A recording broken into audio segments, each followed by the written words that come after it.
Hey guys, what's up? It's Debbie, and I am back with more true crime of criminal minds. Welcome to my channel. If you've never been here before, I talk about criminal minds and I talk about some true crime. And welcome back to my returning viewers. Guys, 97% of my viewers are not subscribed. It's free. Just hit the button. Subscribe, guys. It's free. And you'll get entered into a giveaway to win a free true crime book. It's a win-win. Okay. So, I hope everybody had a great week. Merry Christmas!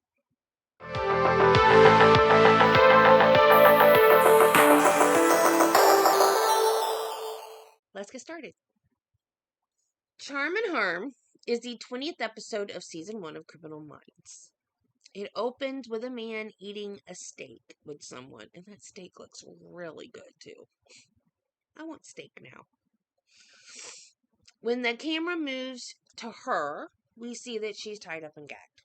So, the next scene, we're in the BAU office, and JJ presents a Florida case of a serial killer.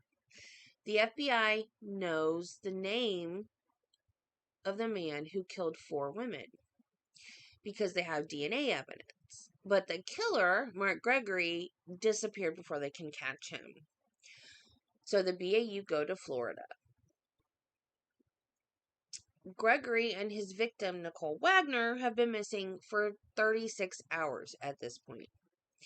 All of his victims have been abducted from a 60-mile radius of Tampa, tortured, and then drowned. Mark Gregory lived in Sarasota, so there was a temporary command center set up there.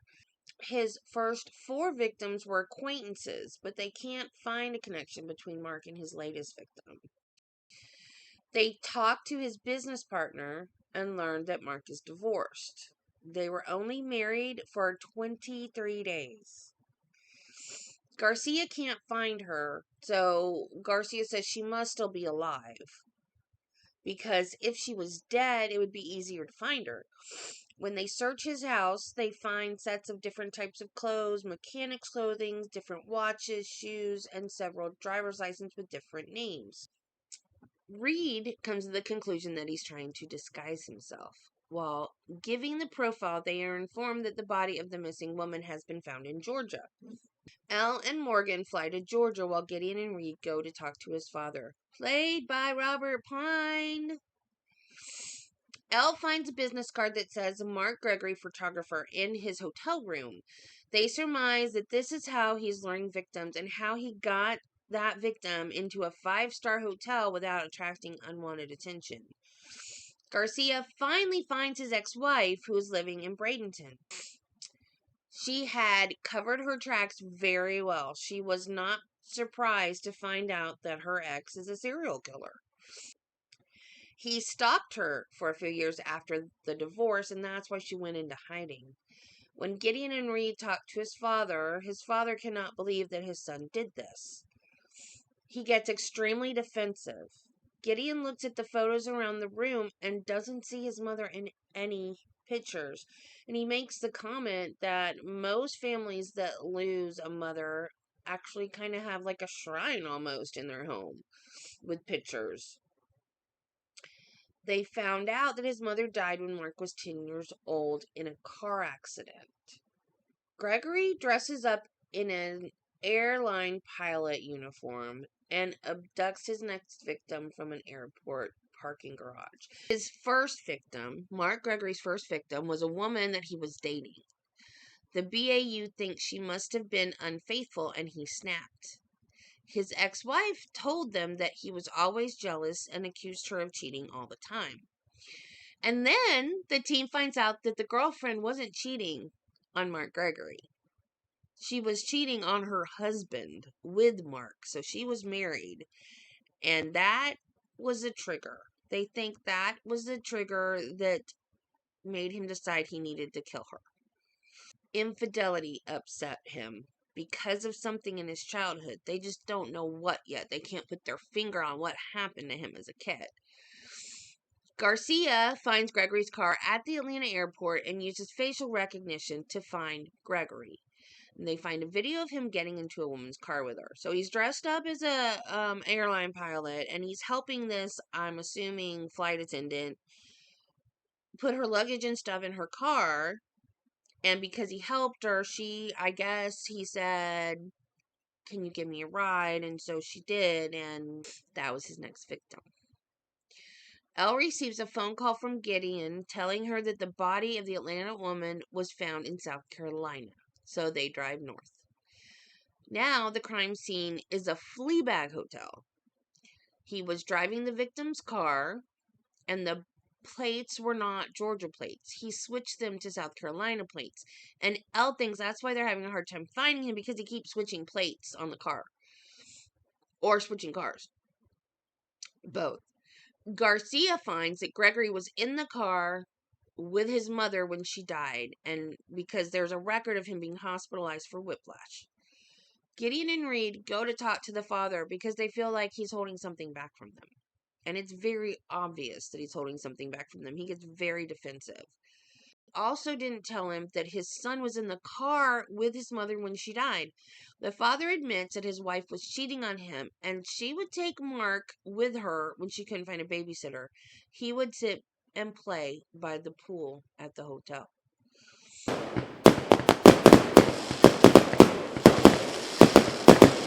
So now the puzzle pieces are starting to fit together, and Gideon gets very irate with Mark Gregory's dad.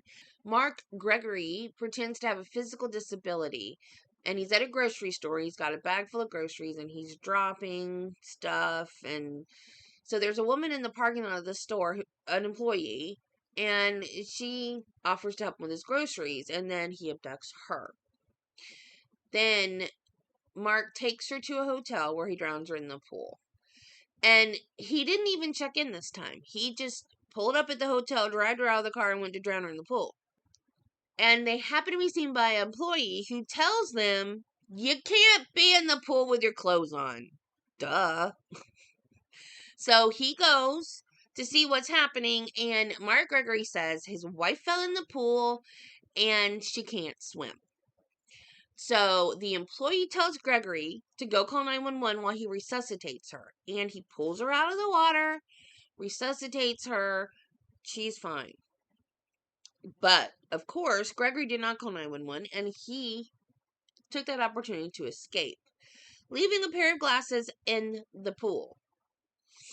Gideon believes that Gregory's mother was his first victim because of the infidelity. As they look into the death of the mother, they find that the cause of death was drowning.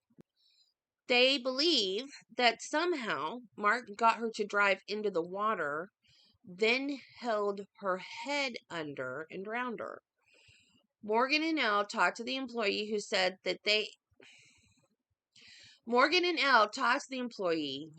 he had seen the news about the case, but this man didn't fit the description. He had glasses and a limp, and no one said anything about glasses and a limp. So he didn't think that Mark was the killer that the police was looking for. The police are aware that he abducted a woman from a mall parking lot in Tennessee. So he goes from South Carolina to Tennessee, abducts another woman, and she tells him, "I have a rich husband that will pay money to get me back."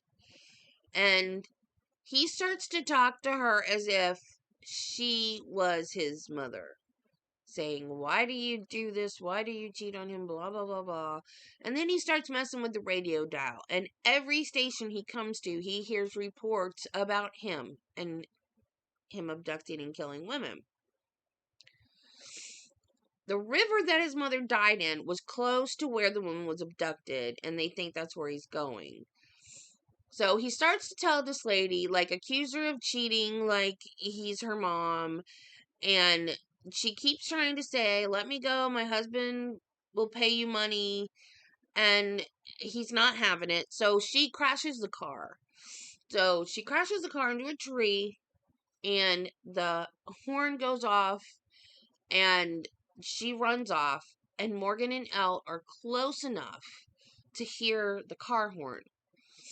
So they hear the crash, and then they find the car, but it's empty. And then they run down to the river, where they find Gregory trying to drown his victim. She fights back, and when Ellen Morgan gets there, they have no choice but to shoot Gregory, and they save the woman. I like this episode, maybe because it's set in Florida. I don't know, but this is a good episode. And in case you have not guessed it, we are going to talk about Ted Bundy this week and next week.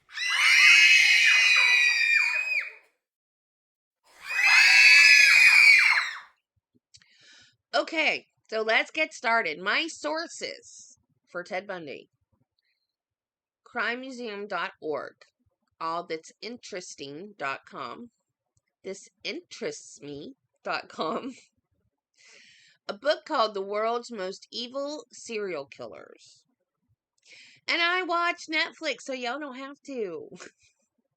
The Netflix docuseries Conversations with a Killer, the Ted Bundy tapes. Wikipedia.com, as always. ValeDaily.com. Vail, Vail, as in Vail, Colorado. Oxygen.com and ABC4.com. Bundy is one of the most prolific serial killers in the world, with numerous books and movies about him and his crimes. He was a good-looking, clean-cut law student that didn't seem to fit anyone's description of a serial killer. In the spring and summer of 1974, young college-aged women with long brown hair started disappearing in Washington and Oregon.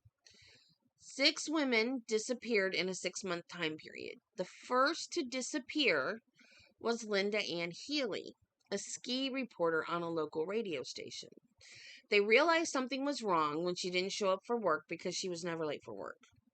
She was last seen at midnight by her roommate and was never seen again. Part of her skull was found years later, along with some of the other remains of some of the missing women on Taylor Mountain. Theodore Robert Cowell was born in Burlington, Vermont on November 24th, 1946. His mother was Eleanor Louise Cowell, who had gotten pregnant as a teenager.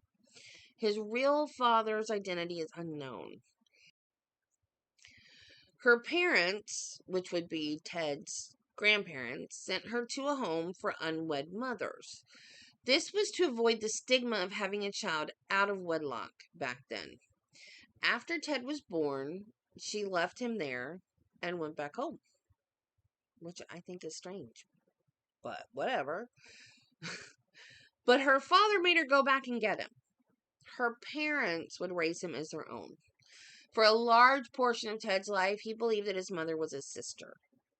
It would not be until he was 14 years old that he found his birth certificate and learned the truth. His grandfather was abusive to Eleanor and Ted. So when Ted was 5, they left Vermont and went to Washington to live with cousins in Tacoma. It's rumored that Ted was fathered by his grandfather, but there's no proof of that. And his mother met Johnny Bundy when she moved to Washington. They fell in love and got married, and Johnny Bundy adopted Ted, giving him the last name Bundy. Ted was introverted, and he would walk the streets at night looking for discarded porn or windows to peep into. A childhood neighbor said that he would build tiger traps in the woods by digging a pit and putting sharpened sticks at the bottom to kill animals. I guess, like you see in the movies, the old tiger traps. Like, they dig a pit and they put the sharpened sticks and then they put camouflage over it so it looks like it's solid ground, and then the animal walks across and boom. He graduated from high school in 1965. Wasn't even born yet. He had grand expectations for his future. This is kind of scary. He wanted to be the president. He enrolled at the University of Puget Sound and transferred to the University of Washington, where he got a psych undergrad degree before going to law school. He wanted a career in law or politics, and he wanted to be president one day. He was a Republican, a supporter of Nixon, and said that liberals offended him. He worked on Dan Evans' campaign for governor and got caught spying on his opponent in 1972, which I think is hilarious because he was a big Nixon supporter and Nixon did the same thing. Nixon spied on his opponent party, and Bundy did the same thing for the governor's campaign in 1972. And if you are too young to know what I'm talking about, Google Watergate, and that will tell you everything you need to know. He dated Diane Marjorie Jean Edwards, who came from money. Ted desperately wanted to appear to be an upper class type person. About a year prior to the murders, he worked for the Seattle Crime Commission. It was around this time that Ted would take his LSAT, which I believe is the entrance exam for law school. But I'm not 100%. So any lawyers, let me know in the comments if I'm wrong. So his LSAT scores were mediocre, and his relationship with Diane came to an end. It's believed that Diane was the object of his anger because most of the victims had long, dark hair parted in the middle, the same way Diane wore her hair. He was accepted into the University of Puget Sound Law School in 1973, but he stopped going to classes. He was interviewed in 1980 by journalist Stephen Michaud. He told Michaud that 73 was a nightmare year for him. He was so full of rejection that it was unbearable. And then the killing started in 74. His first victim didn't die, but would suffer permanent disability. Her name is Karen Sparks, and she was 18 years old, a University of Washington student at the time of the attack. He snuck into her bedroom, got a metal bar from her bed frame, and beat her unconscious with it. He then SA'd her with it, and it punctured her bladder. She was in a coma for 10 days, but she lived. The second known victim was the first murder, and that was Linda Ann Healy, the ski reporter that I told you about earlier. Around this time, Ted started dating Elizabeth Klepfer. Let me say right here, there might be a little bit of a confusion with the names in this case, because in a lot of literature, the names have been changed. But now that he's been gone for so long, now the women that used aliases back then are now being referred to as their real given names. So Elizabeth Klepfer was his girlfriend, and she had a daughter from a previous marriage. They had a rocky on again, off again relationship, but Bundy became very close with her daughter and was almost like a father figure to her. On July 14th, 1974, Janice Ott and Denise Naslin disappeared from Lake Sammamish State Park in Washington. I like the name of that lake, Sammamish. Sammamish sounds like sandwich. Sammamish State Park. Several witnesses said that there was a man with his arm in a sling trying to get people to help him with his sailboat. So he said, got a broken arm, I have a sailboat, and I need to get it up onto the top of my car. Or off the top of his car. One of the two. But one of the women that went with him to help him, when she got to his car, she didn't see a sailboat. And he said, well, no, it's in my house. We have to go back to my house to get it, and then strap it on, and then come back, and then take it off. So she refused to do that, and it most likely saved her life. All the witnesses this time said he was a sandy-haired, clean-cut, good-looking guy with his arm in a sling, driving a VW Bug, and said his name was Ted. When his girlfriend Elizabeth heard this on the news, she called the police and told them it could be her boyfriend. I can't imagine what this woman went through. She told him that she had found a knife under the seat of his car, a bag of women's underwear, and some plaster of Paris, presumably to make fake casts. In fact, the police got 4 calls about Ted Bundy. One of them was from true crime author Ann Rule. that worked with Ted at a suicide prevention hotline. And yes, Ted Bundy worked at a suicide prevention hotline. That's one of the things that they leave out of the next Netflix docuseries. But he worked alongside of Anne Rule, and they became very good friends. And she's a very famous true crime author, and she wrote a book called The Stranger Beside Me about Ted and her friendship with him. Another call was from a former psychology professor, and another call was from a close friend. Detective Robert Keppel was put on the case. He checked to see if Ted had alibis when the girls went missing, and he did not. Keppel showed Ted's pictures to 8 people that was at the lake that day, and 7 of them said it was not him. In the next 5 months, 5 more college girls disappeared. On March 12th, 19-year-old Donna Gail Manson. On April 17th, 18-year-old Susan Elaine Rancourt. On May 6th, Roberta Kathleen Parks. On June 1st, 22-year-old Brenda Carol Ball. And Georgianne Hawkins, a University of Washington student that was last seen in an alley behind her sorority house. Many of these cases are still open because their bodies have never been found. The manhunt continued, and different government agencies were called in to help, one being the Washington State Department of Emergency Services, where Ted worked. Hitchhiking stopped for the most part, and everyone was on high alert. In September of 1974, Ted went to Utah to attend law school. He settled in Murray, Utah. He told journalist Stephen Mashad that he moved for a fresh start, a way to camouflage his crimes and his past. He joined the Mormon church to fit in, to be like everybody else, but he was not like everybody else. And how are you going to move to camouflage your crimes if you're still going to do your crimes? That doesn't make any sense.